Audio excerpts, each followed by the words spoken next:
All right, everyone. The other day, Tulsi Gabbard was rumored to have crossed the threshold in a fourth poll in order to qualify for the fourth debate. It's now been corroborated. I guess they're letting Tulsi Gabbard into the fourth debate, but they're going to split it into two different debates. 6 people on each stage. I wonder who probably won't be on the stage with Tulsi Gabbard. Could her name rhyme with Smelizabeth Corin? I wonder if that'll be the case. I bet you, like, there's 90% chance that happens. If not, I'll be extremely surprised if they allow Tulsi Gabbard on stage with Elizabeth Warren. They're more likely to put her on with Kamala again so that she can beat a dead horse. Kamala Harris now, by the way, in 5th in the aggregate. I'll be reporting on some of the new polls now. We get a couple more polls today we've got to analyze, actually, on this topic with the Democratic field. Buttigieg actually pulling into 4th. Instead of pulling out. It's a good time for him. Really, really shitty time, I guess, for Elizabeth Warren's people until they realize that they basically control the DNC. Look, the Democratic Party wants Biden. Failing him, they want Warren. That's really their contingency. They know that Warren's young enough, she probably doesn't stroke out on stage. She's relatively healthy. She's coherent. I mean, her platform's not coherent, but she as a person is. By the way, if you paid her enough, you'd probably get her to put an R after her name and start saying the same things Trump does. She'd be about as believable, by the way. And it'd be closer to her actual platform of maybe 20 years ago. It's funny because Elizabeth Warren had been, was not exactly a far-left Democrat. Now she pretends to be the progressive whiz kid, despite the fact that she's almost geriatric, too. She's in her 70s, and yet she acts like she's like Pelosi. Enough Botox will cure all of her problems, I suppose. It's amazing. Yas Queen, she's a strong, empowered, stunning, and brave individual from, 3 generations ago, as opposed to people today who are actually fighting for equality around the world. They get no help from the Warrenites whatsoever. It's sort of like Hillary Clinton ignoring the child labor laws over in China while rambling about keeping kids safe here. I guess she thinks that they're worth more because they happen to be from this hemisphere, or something like that. Not making any allegations against the Clintons as far as maybe their ethnic views. It would be amazing to watch Tulsi Gabbard do to Warren what she did to Kamala Harris. I think the Democratic Party is well aware of the fact of what could happen if that were to occur. Here's the problem. Let's say Elizabeth Warren gets flummoxed. Let's say that she's been growing, slowly, but she's doing it.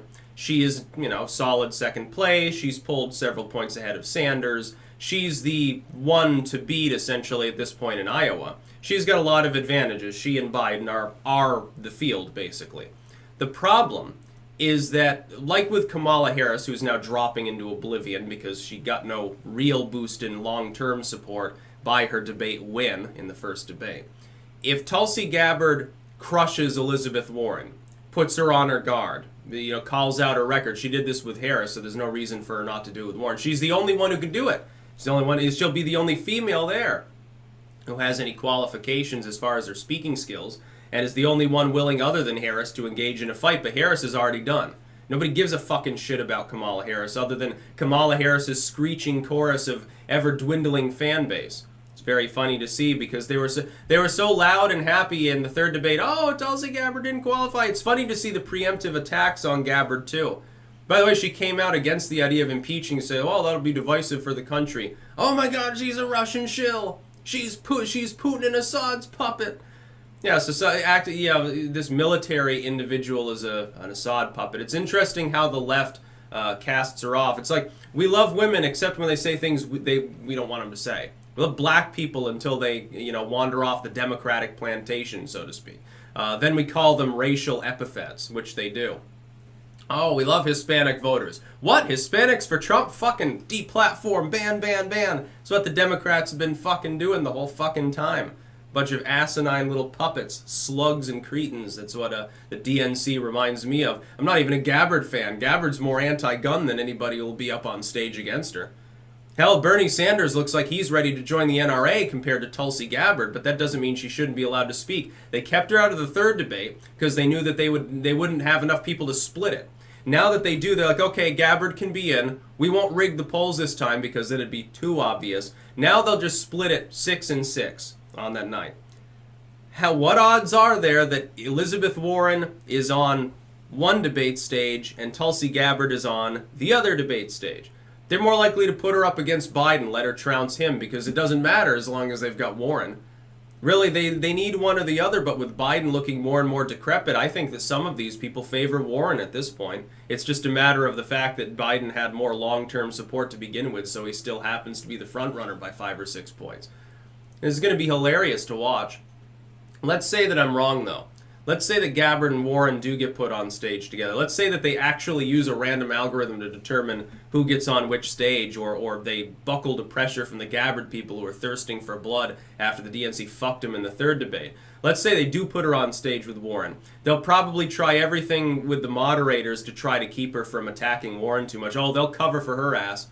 Her weak little pansy ass, because they know that she can't. Elizabeth Warren is just like Kamala Harris. She can't take antagonism. Did you see her deer in the headlights look when Charlemagne the God there said basically she was the first Rachel Dolezal, or whatever he said about her, because she pretended to be of a different race?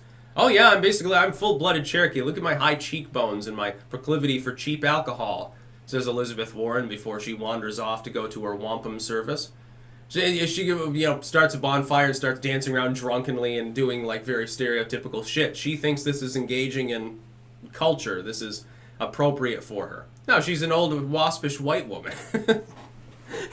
She's a 71-year-old, extremely white. She's whiter than me. She's whiter than any of you probably. You'd be hard-pressed to find pretty much anyone whiter than Elizabeth Warren and less Native American than Elizabeth Warren.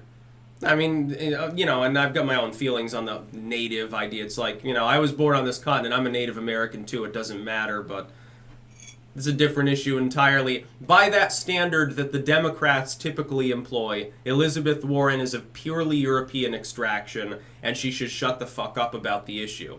The Cherokee Federation came out, slapped her in the cock, and Tulsi Gabbard is one step away now from doing the same. But I have a feeling the DNC will not allow her to be on the same stage as Warren. I think this is the last debate, too. Tulsi Gabbard should say, if she's not put on with Warren, she should find some reason not to attend. And say, fuck them. And she should do a televised, like, the hour-long spiel there. She should give a speech before the debate. And then she should live respond to the debate itself. Like, live stream herself watching the debate and being incredulous at how fucking dumb the people on stage are. That's what Tulsi Gabbard should do. That'd get her some support. She'd probably be in 5th place after that. Lord knows Kamala Harris won't maintain it for long. That's about all. Peace out.